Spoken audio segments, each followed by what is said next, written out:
Alors, c'est un sujet, le travail dans l'art, qui, moi, m'a toujours beaucoup intéressé en soi, parce que, ayant eu à réfléchir sur les représentations du corps, un petit peu sous toutes les formes pour l'époque moderne et contemporaine, j'avais été frappé du fait que la question du travail posait un problème. La représentation du travail avait pour particularité, quand les artistes s'en saisissaient, disons à partir de la modernité, d'être fortement teintés d'idéologie, fortement teintés par un désir, en général, de valoriser cette figure qui allait devenir une figure centrale, on pourrait dire dans la modernité, qui est la figure du travailleur, la figure du producteur, même pour reprendre les termes marxistes, hein, ou les termes qu'on retrouve chez Benjamin, une figure héroïque sur laquelle, évidemment, reposait un formidable destin historique, puisque c'est de cette figure-là qu'on attendait rien moins que la rénovation de toute la société et du monde, à travers en particulier le processus révolutionnaire qui devait s'appuyer en large part, comme Marx en tout cas le dit, sur la mutation des infrastructures, des sociétés qui ne peut se faire que par un travail, évidemment, la révolution elle-même étant un travail.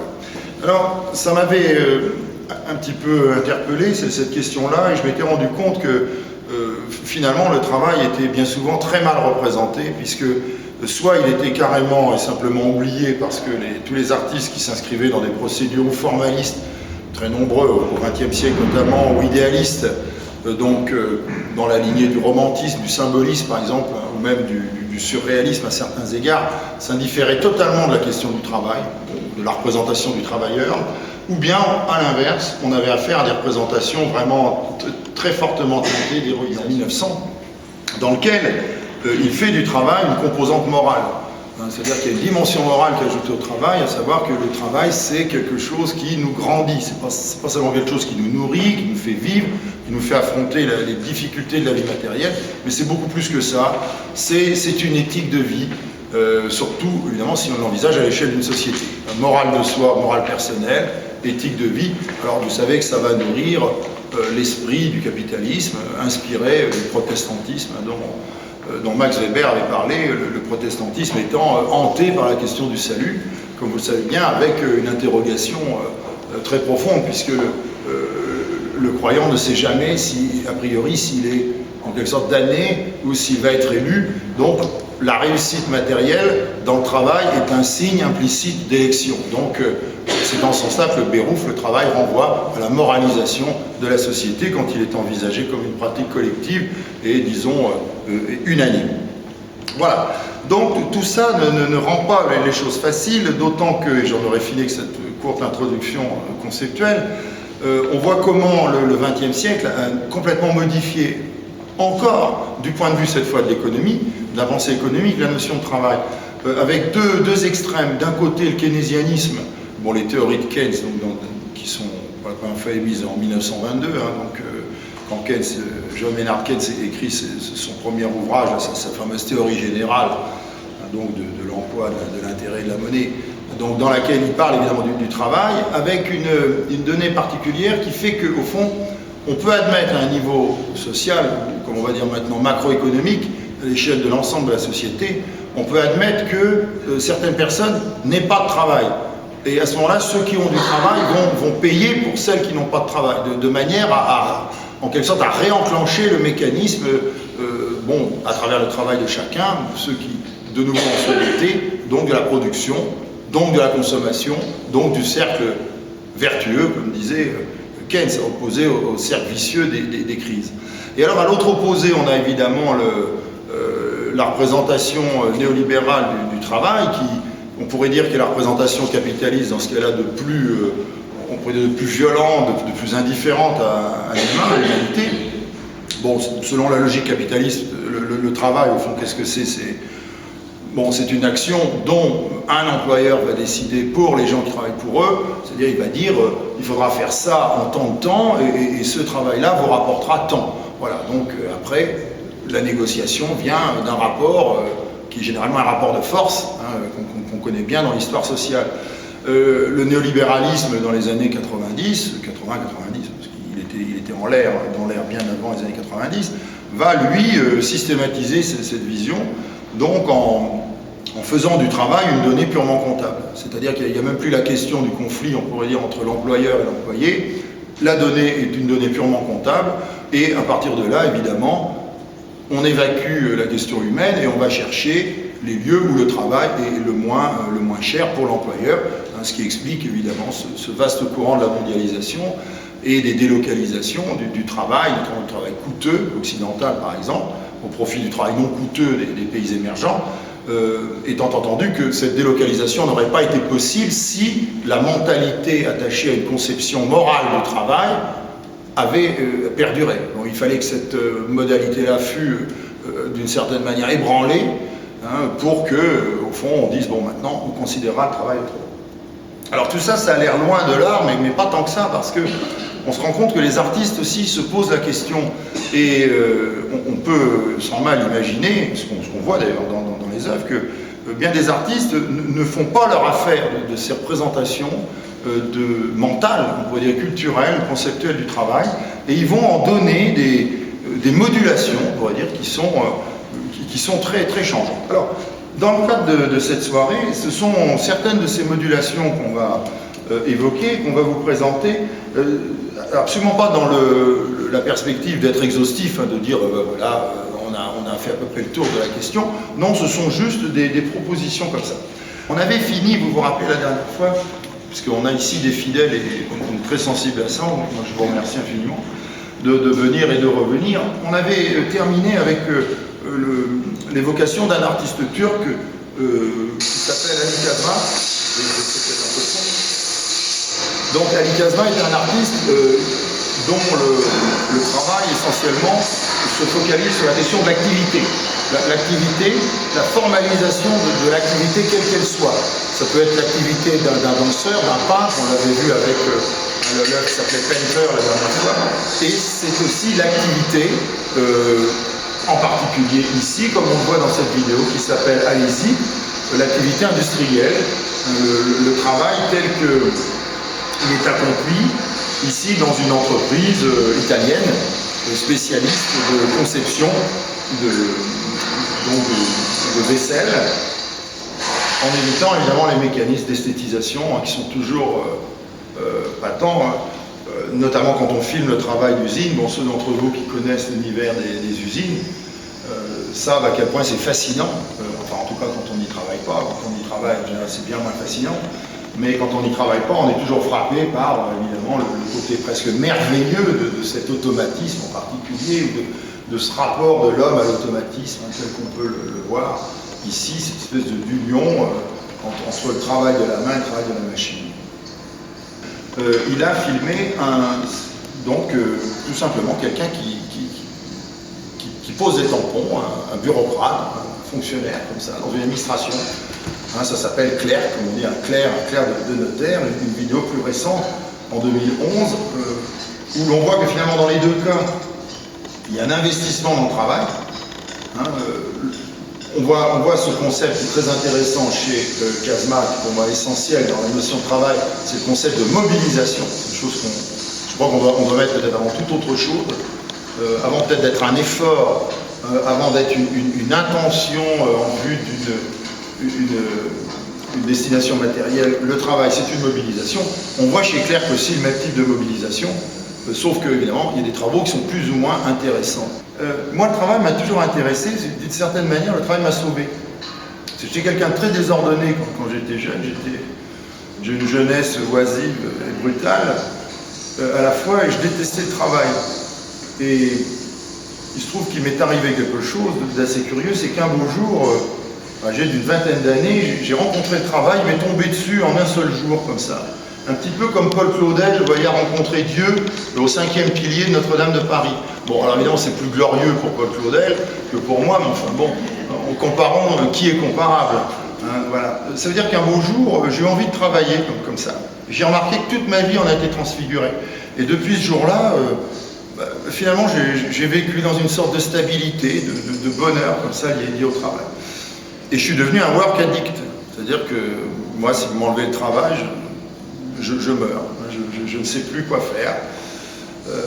Bon, c'est aussi une des grandes théories du travail. Hein, la théorie pascalienne, si vous tirez la théorie de Blaise Pascal, le divertissement et vous la tirez vers la problématique du travail, vous dites, tiens, il y a quelque chose de commun. Quand Blaise Pascal dit l'essentiel de notre malheur vient du fait que nous ne savons pas nous arrêter et méditer, par exemple, il faut que sans cesse on se divertisse au sens de l'occupation. Il faut qu'on fasse quelque chose. Bon, on va peut-être passer à clair.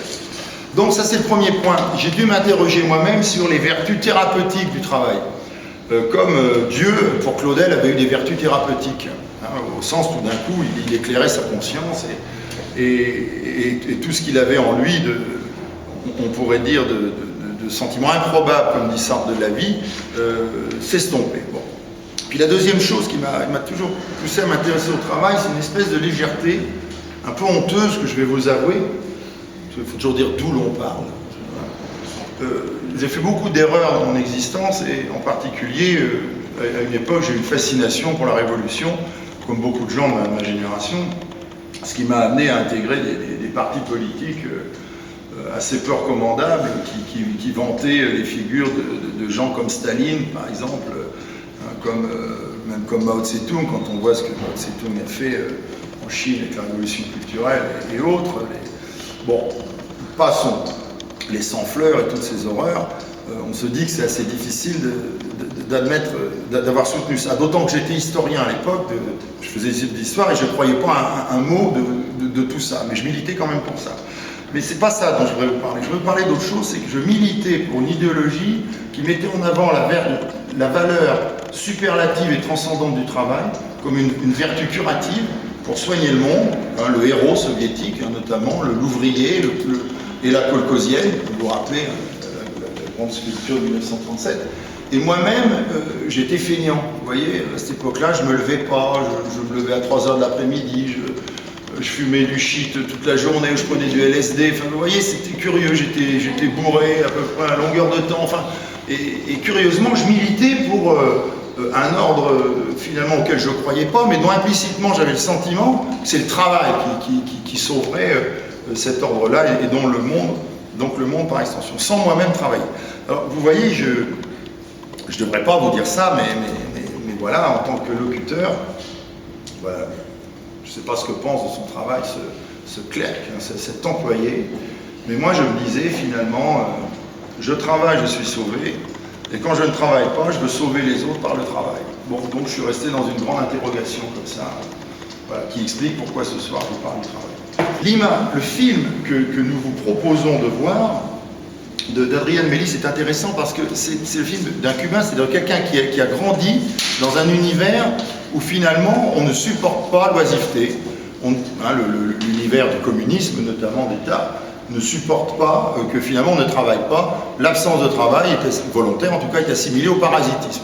Et donc, vous savez, dès les années 30 en Union soviétique, avec le stalinisme, vous valez la déportation, et plus tard, dans les années 70-80, vous valez en général l'internement psychiatrique. Hein, c'est un petit peu l'évolution on est passé du goulag sibérien à un autre type de goulag, qui était le goulag psychiatrique du temps de Brejnev, hein, notamment.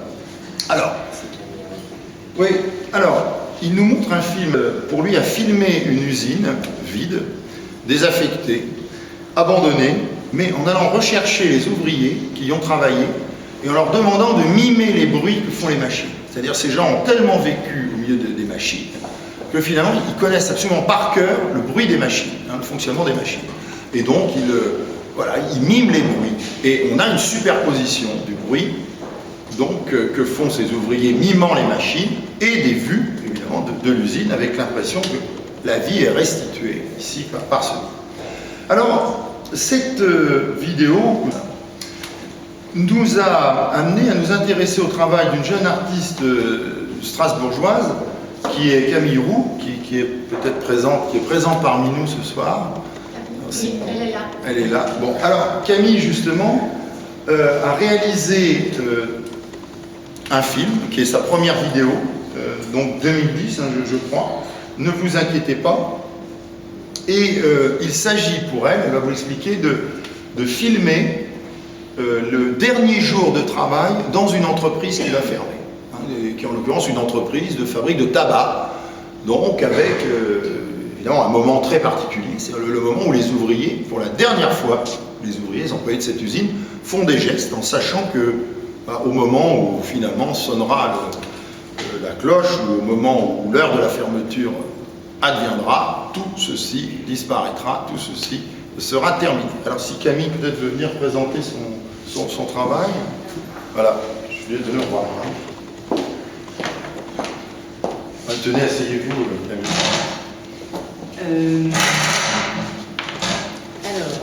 Donc c'est un film que j'ai réalisé en 2011 en réalité, enfin en 2008 jusqu'à 2010 et qui a été fini en 2011. Il a pris 2 ans à être fait, parce que 2 ans c'est le temps de fermeture de l'usine en réalité, c'est-à-dire qu'en 2008 on a annoncé la fermeture de l'usine, en 2010 la fermeture était effective. Et donc pendant ces 2 années j'ai suivi en gros cette fermeture et les ouvriers qui la subissaient. Et donc effectivement le protocole qui avait été fixé était de filmer les derniers gestes de travail des ouvriers. Et si possible en les prenant, en les filmant un par un, pour revenir à ce que vous disiez tout à l'heure, justement pour essayer de mettre de côté cette histoire globale du travail et en revenir à une sorte de vision plus humaine. Et donc pour moi l'idée de cadrer ces personnes une à une ou parfois par petits groupes était justement de ramener cette notion humaine dans le travail. Et en l'occurrence, dans cette histoire-là du travail, qui était celle de la fermeture d'une usine. Ensuite, par exemple, l'idée de filmer un dernier geste, pour moi, était extrêmement importante. Pour la simple raison que ce geste-là est extrêmement symbolique de l'histoire de cette usine, de ces personnes, mais aussi du monde ouvrier actuellement qui est en train de disparaître, en tout cas en France et en Europe. Comme on a expliqué tout à l'heure, pour des raisons de délocalisation du travail, vraiment beaucoup.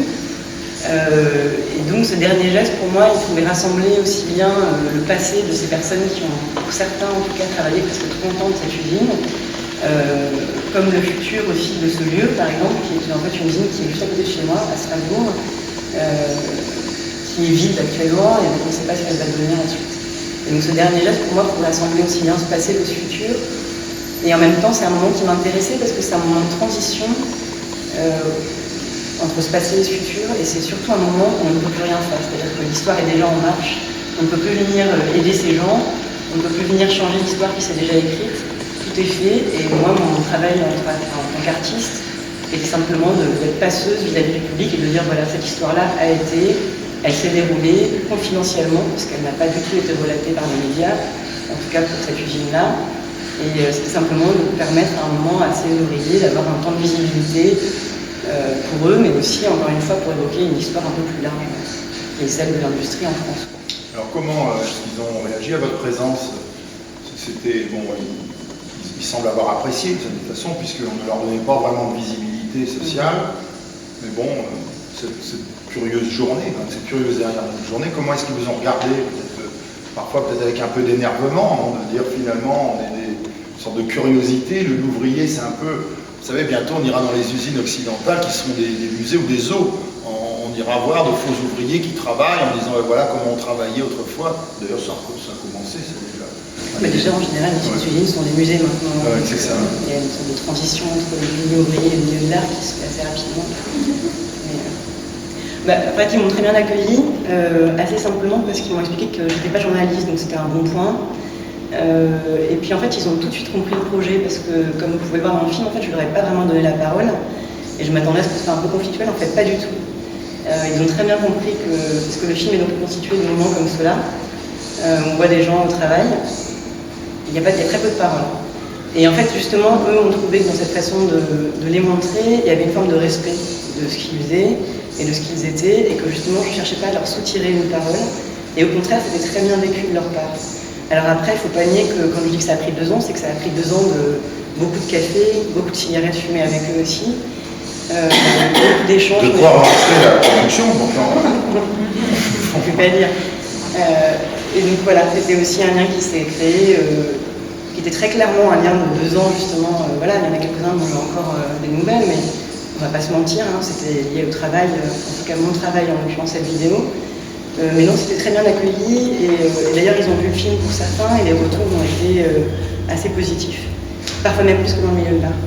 beaucoup. Oui, parce que c'est un documentaire. Bon, donc, au fond, on pourrait vous dire, ce qu'on peut dire à Casma aussi, certains des travaux qu'on voit là, c'est du documentaire. Bon, même s'il y a cette catégorie qu'on a évoquée la dernière fois, du documentaire dit d'exposition, c'est-à-dire qui a son rythme particulier, qui a son rapport très particulier à l'événement. Bon, avec peut-être cette recherche d'une proxémique qui soit ni spectaculaire, ni refroidie. Et quel est le sens du titre? Ne vous inquiétez pas. Alors le sens du titre, il est très simple, c'est que aux 3/4 du film, pour le coup, j'ai enfin donné la parole à quelqu'un qui était en fait la plus ancienne ouvrière de l'usine et aussi un peu la maman de l'usine, c'est-à-dire celle qui a formé une partie des ouvriers qu'on peut voir ici. Et en fait, elle parle et elle explique comment s'est passée cette fermeture. C'est un dialogue entre nous deux. Et à un moment, elle m'explique que cette usine a failli être fermée un bon nombre de fois, donc, comme beaucoup d'usines d'ailleurs, on leur fait des annonces qui n'ont jamais lieu, tant mieux pour eux. Et celle-ci, c'était la bonne. Et elle me dit, dans l'interview, on l'entend dire, que en fait, c'était une syndicaliste, donc elle avait un travail de relais entre les directeurs et les ouvriers, et elle disait souvent à ses collègues, ne vous inquiétez pas, ça ne fermera pas. Et donc c'était cette phrase-là qui m'avait intéressée. Et pour la petite histoire, en fait, cette phrase-là m'avait marquée, et j'en avais parlé avec mon père, en lui disant, cette phrase-là m'intéresse beaucoup. Et il m'avait dit, tiens, c'est rigolo, je ne pourrais plus refaire la discussion, mais elle faisait référence, il me semble, à un homme politique, au pape, qui avait dit justement, je ne sais plus quel... Il avait dit à la population, ne vous inquiétez pas. C'était Jean-Paul II. Voilà. N'ayez pas peur. Voilà. N'ayez pas peur. Et en fait, c'est Alain Bachon qui avait dit une belle phrase en disant, quand on me dit n'ayez pas peur, ça me fait peur. Et donc voilà pourquoi j'avais repris cette phrase-là. Et donc voilà. Est-ce qu'elle y croyait, cette syndicaliste Ah oui, elle y croyait dur comme fer. Et d'ailleurs, elle le dit elle-même, quand il m'a annoncé la fermeture, elle y croyait toujours pas. Bon, donc ça donne une idée du traumatisme quand même profond. Très bien. Bon, Camille, merci. Donc on va regarder quelques images encore. Merci beaucoup. Donc, une autre représentation du travail. Peut-être peux-tu nous montrer cette œuvre, puisqu'elle est très mystérieuse. Il lui faut un certain temps pour advenir à la vision, puisque c'est une œuvre qui est filmée la nuit. Il s'agit d'une courte vidéo d'un artiste suisse dont le nom est Luc Mattenberger. Une vidéo de 2009 qui s'appelle Moonrise, donc lever de lune. La lune se lève ici. Alors, je vais vous parler un petit peu de... Voilà, la vidéo a commencé. Une action, vous allez voir, qui va de la gauche vers la droite, donc très très progressivement. Et qui renvoie à la question du travail. Alors, je parle pendant ce temps-là de Luc Mattenberger. C'est un artiste machinique, pas seulement, mais surtout, c'est aussi un artiste qui fait de la vidéo, qui fait des photographies. Mais il est fasciné par les machines. Et il conçoit lui-même des machines qui sont généralement des hybrides, des machines auxquelles on n'avait pas pensé, parce que bien souvent, on n'en avait pas eu besoin. Bon. Donc il y a un côté comme ça chez lui, proche de cet artiste flamand qui s'appelle Panamarenko, que vous connaissez peut-être, qui est le concepteur d'extraordinaires machines inutiles, et qui est le pendant, on pourrait dire, à la fois romantique et onirique de tout ce mouvement qui avait été ce qu'on appelait l'art machine, depuis l'avant-garde russe, et en particulier Vladimir Tatlin, qui en était le grand représentant, l'art machine ou l'art machinique, c'est-à-dire un art qui tirait sa substance de se mécaniser, ce qui aura évidemment une grande postérité, avec notamment, bien sûr, les formes d'art cinétique, puis l'art cybernétique, et puis enfin l'ordinateur, puisque tout ce qui est fait à l'ordinateur, d'une certaine manière, est un travail fait avec la machine, en tout cas par la machine en large part, même si ce n'est plus une machine de l'âge industriel. Alors dans Moonrise, ce lever de lune, comme on va le voir, en quelques minutes, on voit apparaître dans un paysage qui est un paysage nocturne de neige, qui renvoie au paysage suisse, dans lequel a grandi Mattenberger. Donc on voit une lune comme ça apparaître, lever de lune, en constatant bientôt qu'en fait cette lune est portée, tirée par un homme, par un skieur.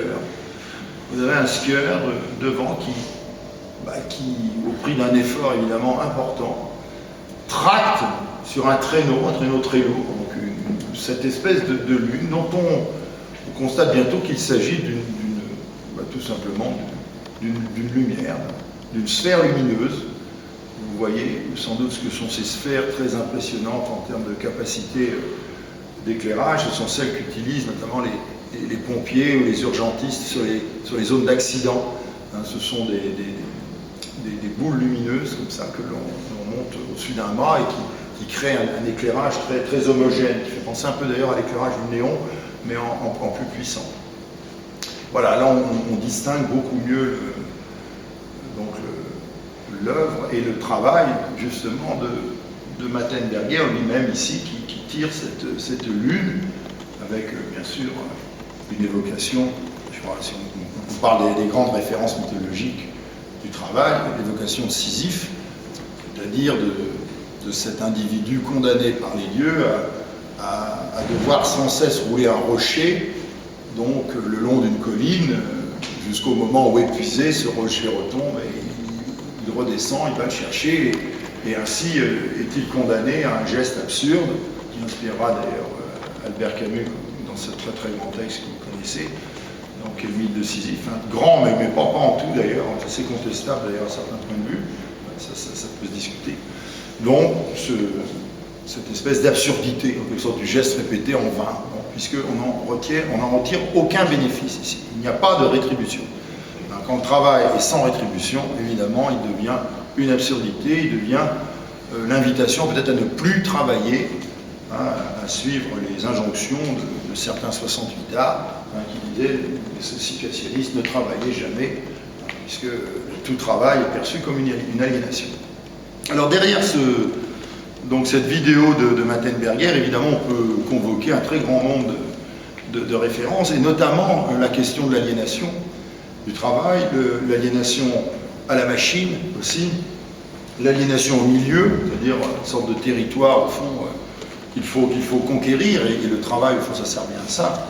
Ça sert à la maîtrise du territoire de la vie, du territoire matériel, donc de manière à ce qu'on ne soit pas, en quelque sorte, anéanti ou dominé par celui-ci. Alors, une réflexion, onirique, magnifique d'ailleurs, puisque ça tourne en boucle, comme ça, perçu comme aliénation, mais pas selon les modalités, on pourrait dire très démonstratives, qui étaient celles de bien des gens qui ont montré le travail en cours, en montrant l'exploitation du travailleur.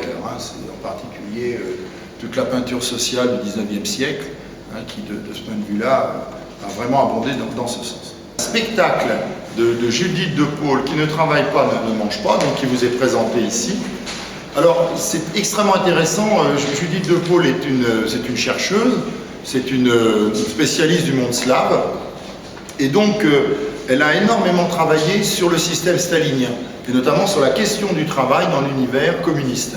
Alors, évidemment, en particulier, elle a fait des recherches sur le goulag et la question du travail dans les camps de déportation soviétiques. Et ça lui a inspiré cette fameuse mise en scène, comme ça, où elle s'est inspirée de paroles de gens qui étaient des déportés et qui évoquaient ce qu'on leur disait, ce que disaient leurs gardiens, voilà, si tu ne travailles pas, tu n'auras pas ceci, si tu travailles, etc., avec un système de gratification, au fond, assez, on pourrait dire, assez infantile, assez pavlovien, si je puis me permettre, c'est pour rester dans le domaine soviétique.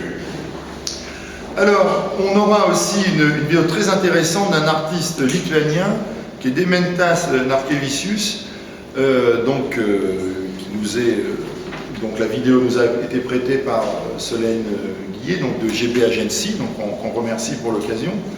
Dementas Narkevičius, c'est un jeune artiste lituanien, c'est-à-dire qui appartient à un de ces pays qui a connu la soviétisation à outrance d'une façon très très violente. Parce que je ne veux pas refaire l'histoire du XXe siècle, mais vous devez savoir, ou certains le savent, que quand en 1939, le 23 août 1939, au moment où finalement l'Europe est dans une paix très, très précaire, vous voyez, après les accords de Munich de septembre 1938, où les Occidentaux ont sacrifié la Tchécoslovaquie, enfin une partie, les Sudètes, où il y avait quelques Allemands qui étaient là à l'Allemagne, en se disant, c'est bon, maintenant Hitler va nous foutre la paix. À ce moment-là, Hitler et Staline signe un pacte, vous connaissez sans doute le pacte de non-agression germano-soviétique pour 10 ans, bon, que Hitler trahira le 22 juin 1941 en envahissant l'Union soviétique sans déclaration de guerre.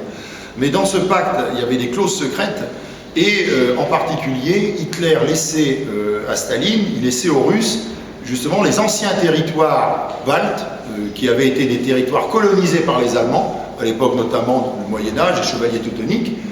Vous aviez des grandes confréries de moines soldats qui étaient installés de la région de Königsberg et au-delà, voilà, et sur la Baltique, tout au bout à l'est là-bas. Et donc, Hitler en profite, une fois que la guerre a commencé à l'ouest, après que, évidemment, Hitler a envahi la Pologne, donc, pardon, Staline en profite pour mettre la main sur les États baltes, c'est-à-dire la Lettonie, la Lettonie qui était devenue indépendante, qui avait quitté le giron russe après la Première Guerre mondiale, à la faveur évidemment de la décomposition du régime tsariste. Et ça va être très violent. Ça s'est fait extraordinairement violemment, d'abord par la guerre. Hein. Les Russes sont arrivés, ils se sont imposés, les résistants ont été balayés en très peu de temps, les résistants baltes ont été balayés, et ensuite on a imposé une soviétisation à outrance, et en particulier, ce qu'on voit très bien dans cette vidéo qui s'appelle Énergie Lituania, on a imposé un mode de production à la soviétique, c'est-à-dire l'industrie lourde, essentiellement, la production des matières premières, mise en avant, l'énergie, hein, le culte évidemment soviétique de l'énergie à tout point de vue, c'est-à-dire l'énergie, on va dire, du travail comme transformateur du monde, mais l'énergie aussi du corps social au travail, hein, et l'énergie tout court, l'énergie, l'électricité, le charbon, etc., qui ont été toujours valorisés comme étant des symboles de la progression de ces cultures vers l'émancipation et le communisme, c'est-à-dire la société de la fin de l'histoire, la société parfaite. Voilà, et donc, vous verrez, il fait une vidéo qui s'appelle Énergie Lituania, qui est centrée sur la figure à la fois réelle et fantomatique d'une centrale électrique énorme qui avait été construite par les Russes dans une ville qui tirait elle-même son nom de la centrale. Une ville qui s'appelait en lituanien Électricité. Voilà, c'est-à-dire que... Et tout le monde travaillait à la centrale. Donc cette ville était devenue la ville de l'électricité, la centrale en était le foyer nodal, et bien évidemment, elle était un emblème de la propagande, donc favorable à la transplantation du soviétisme dans ces pays baltes. Alors, ce travail dont on ne voit qu'un extrait très intéressant, il s'agit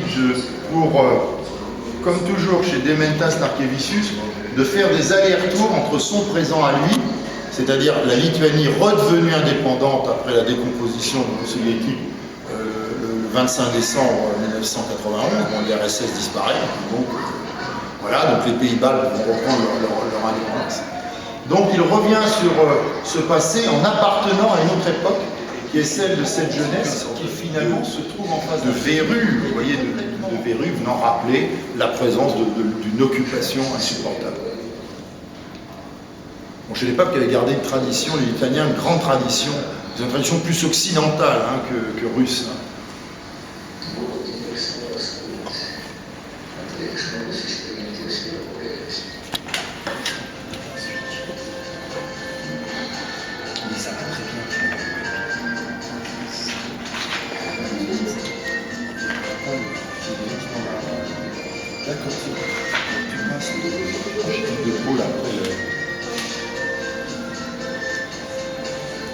Alors, l'homo soviéticus est parfois une femme. Et c'est une femme qui a soin de l'aérobic, de son corps. Alors, on ne sent peut-être pas le grand enthousiasme lié au sentiment de la conquête de l'histoire, vous voyez, de la domination, on pourrait dire du fatum, hein, de fait de l'événement, de la tragédie en quelque sorte de devenir, par des corps qui seraient des corps volontaires, vous voyez. On a l'impression que la représentation canonique de l'ouvrier et de la kolkhosienne a fraîchi, d'une façon, vous voyez, c'est un peu liquéfié, c'est un peu... je sais pas.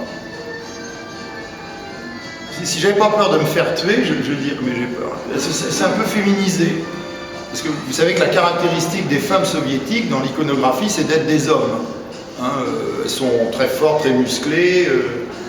Bon, on confond leurs seins avec des pectoraux de culturistes. Vous voyez, elles ont assez peu de cheveux. Elles sont bardées de médailles aussi, comme les généraux de l'armée rouge, au point qu'elles penchent un peu en avant, tellement c'est lourd de porter tout ça, parce que porter la gloire sur la poitrine, c'est lourd. Bon.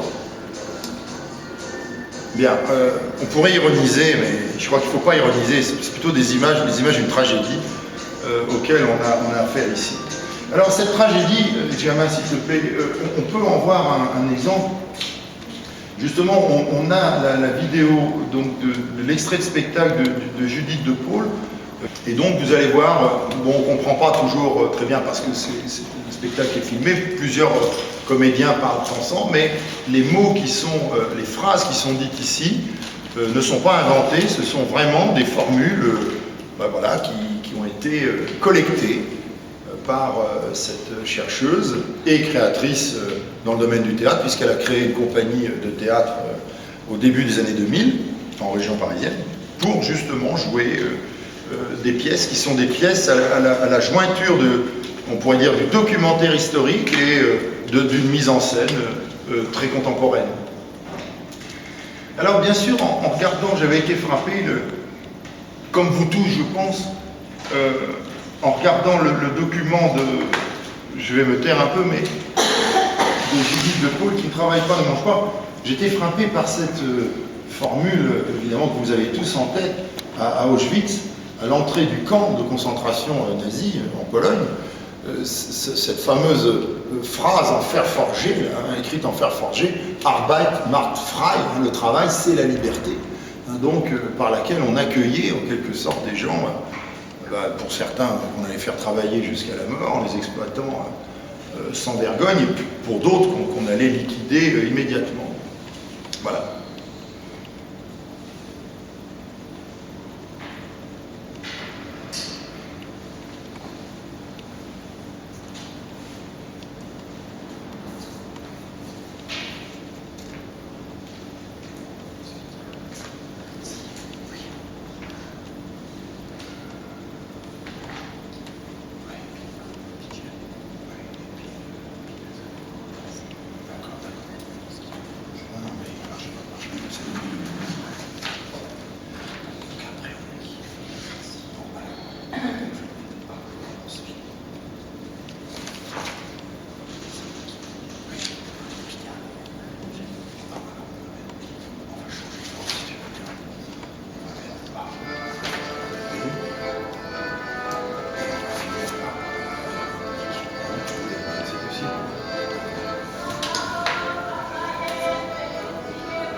Ces quelques images, ce sont des chants, c'était des chants dans les camps, que les déportés chantaient, étaient obligés de chanter en allant au travail. Il y a évidemment une ambivalence dans nos représentations du travail, eu égard à ce qu'a été la geste soviétique.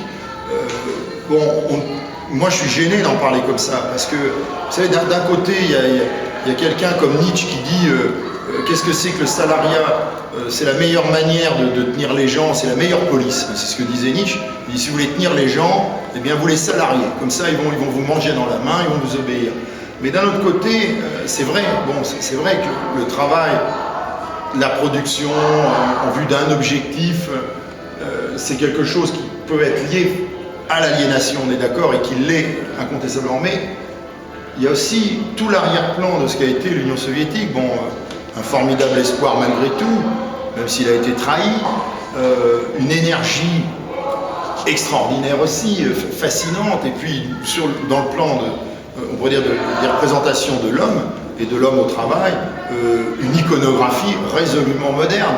Je pense même des artistes très conventionnels comme Alexandre Dainica, par exemple, qui est un très très grand peintre russe de l'époque soviétique, un des seuls d'ailleurs qui a survécu à Staline sans problème, donc ce qui est certainement assez douteux, et quelqu'un qui a pu... Alors, il n'empêche que, bon, on reste perplexe en quelque sorte devant cette double articulation, le travail qui construit le monde pour l'émancipation, qui élève la personne, d'une certaine façon, qui la grandit, qui la désaliène, et puis de l'autre côté, le travail institué comme un impératif absolu, une obligation, une religion même, hein, dans un pays qui tue Dieu.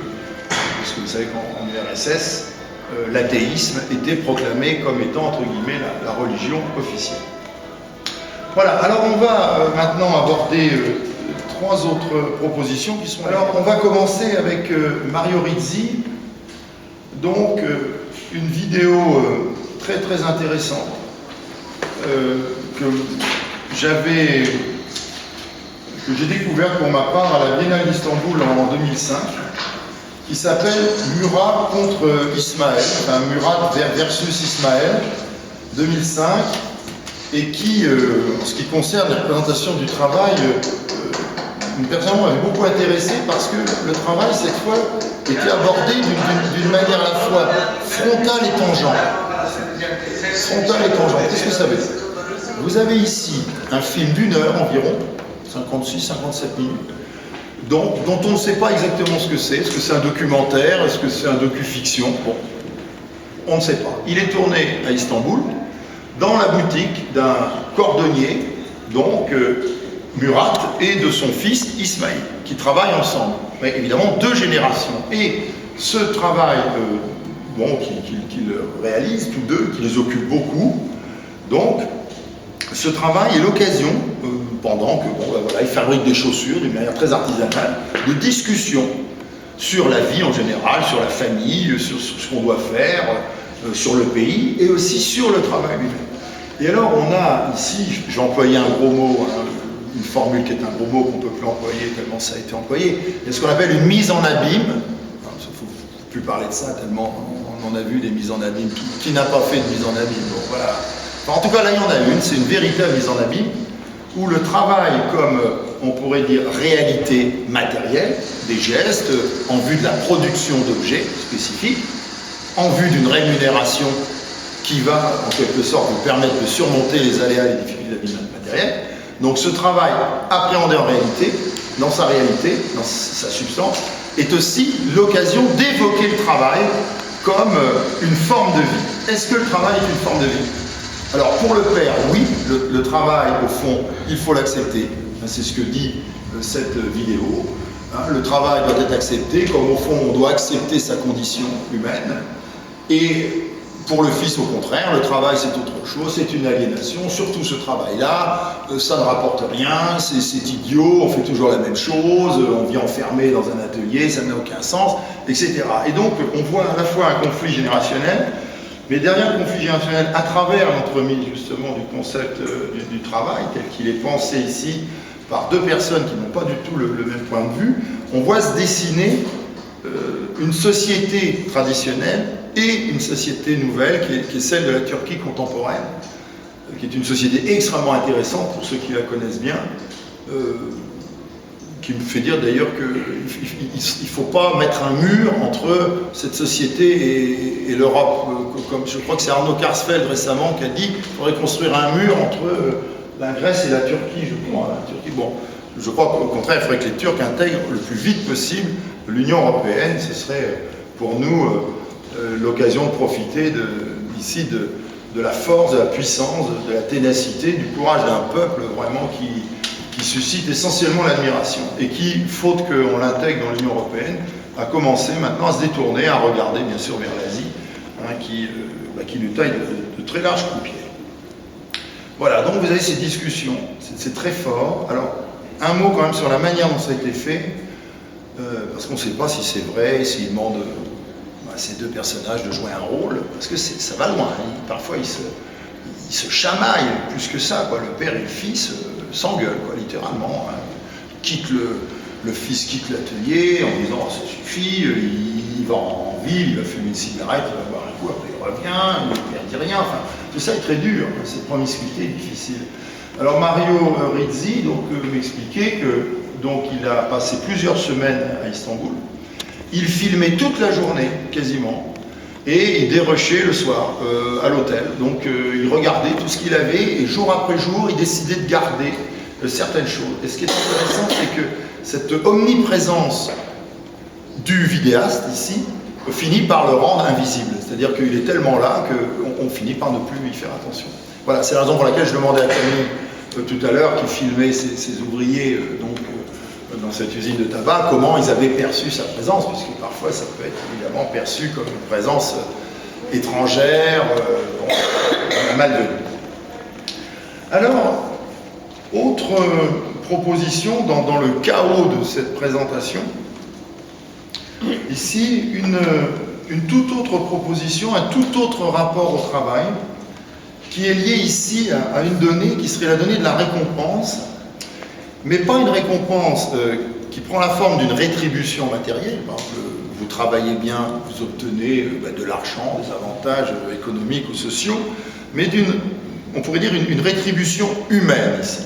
Alors il s'agit d'une vidéo de Katerina Jeb, artiste américaine vivant en large part à Paris, ici présente, anglaise Katerina, excusez-moi. Cette œuvre est consacrée à une femme de près de 100 ans, qui est Madeleine Malraux. Je crois que c'est la dernière femme d'André Malraux, si je ne me trompe, qui était pianiste.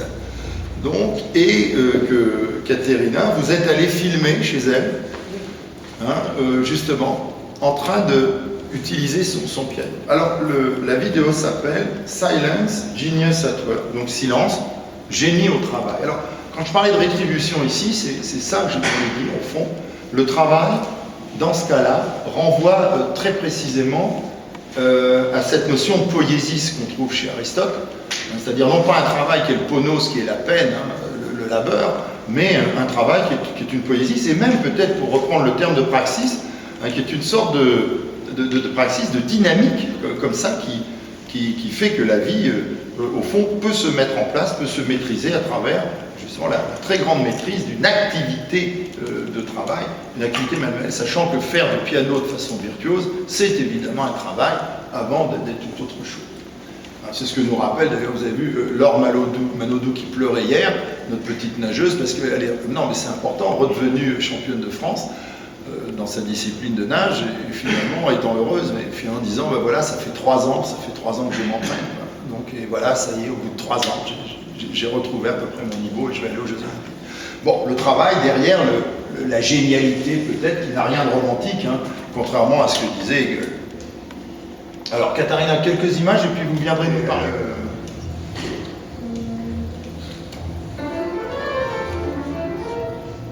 Très bon sujet. Elle est vraiment quelqu'un. Elle a beaucoup à montrer, par exemple. Et comment vous la connaissiez? Par une femme japonaise, Setsuko Klosowska, qui était la femme de Balthus. Et donc, vous l'avez rencontrée? Mais moi, j'ai demandé à rencontrer. Elle m'a parlé d'elle et j'ai dit, est-ce que je voudrais bien la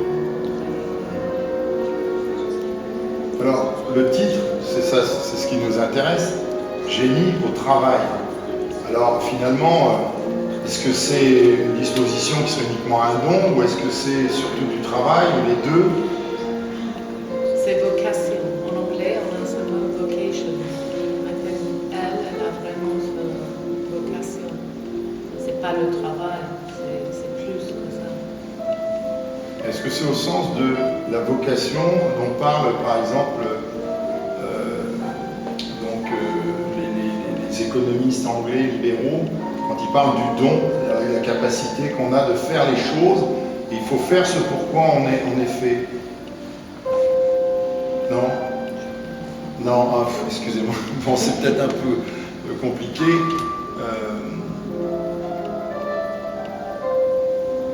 Alors, moi, ça me frappe la manière dont vous avez filmé les mains. ou la manière dont elle utilise ses mains, parce que je me souviens d'un film qui était consacré à Glenn Gould, bon, le grand pianiste donc, canadien, le grand spécialiste de Bach, et c'est extraordinairement troublant. On voit ses doigts, c'est filmé de manière telle qu'on a l'impression que ce ne sont pas des doigts qu'il a, je ne sais pas, qu'il est comme ces sortes de barres de pâte à modeler, vous voyez, comme ça, qui bougent de façon extraordinaire, quelque chose d'inhumain, comme s'il avait presque des serpents à la place des doigts. Alors que là, bon, on voit ses mains calleuses, ses vieilles mains. Elle a les doigts, là, exactement la même, comme Chopin et Liszt, la même taille, Ouais. les deux, là. Et c'est quoi la particularité des doigts C'est très rare, de Chopin et de Liszt? Donc, la même longueur de... Ah oui, c'est-à-dire que la même longueur des doigts, comme ceci. Oui, on voit dans le film. Très bien. Et alors, comment elle a perçu votre film? Vous lui avez montré, évidemment. Je crois qu'elle a aimé, oui. Bon. Vous n'êtes pas sûr? Non, j'ai pas de confirmation. Bon. Mais je sais, ça va, ça va. Je crois que ça Très bien. marche. Bien, ben merci. Voilà. Donc, je n'étais pas très clair sur le terme vocation, parce que c'est un terme qui est employé chez Adam Smith, qui est le grand auteur, le fondateur du libéralisme, on pourrait dire, théorique, au XVIIIe siècle, à travers ce très grand livre qui s'appelle Richesse des nations, enfin Commonwealth, richesse commune. Et justement, Adam Smith parle du don. Il dit, finalement, une société grandit, non pas quand on oblige les gens à faire ce pourquoi ils ne sont pas faits, mais quand on laisse chacun développer son propre don, sa propre vocation, d'une certaine manière. C'est-à-dire qu'au fond, si chacun développe son propre don, eh bien tout le monde en profitera, la société ne peut que grandir. Donc c'est là, évidemment, l'affirmation du libéralisme du travail contre le système des corporations qui régissait encore les anciens modes de production sous l'Ancien Régime. Alors, pour finir et en conclusion, une vidéo un peu singulière, je crois, tu peux peut-être l'envoyer, Chiama, merci, que je pense beaucoup d'entre vous connaissent, parce que en son temps, elle avait fait son petit effet, et il y a de quoi.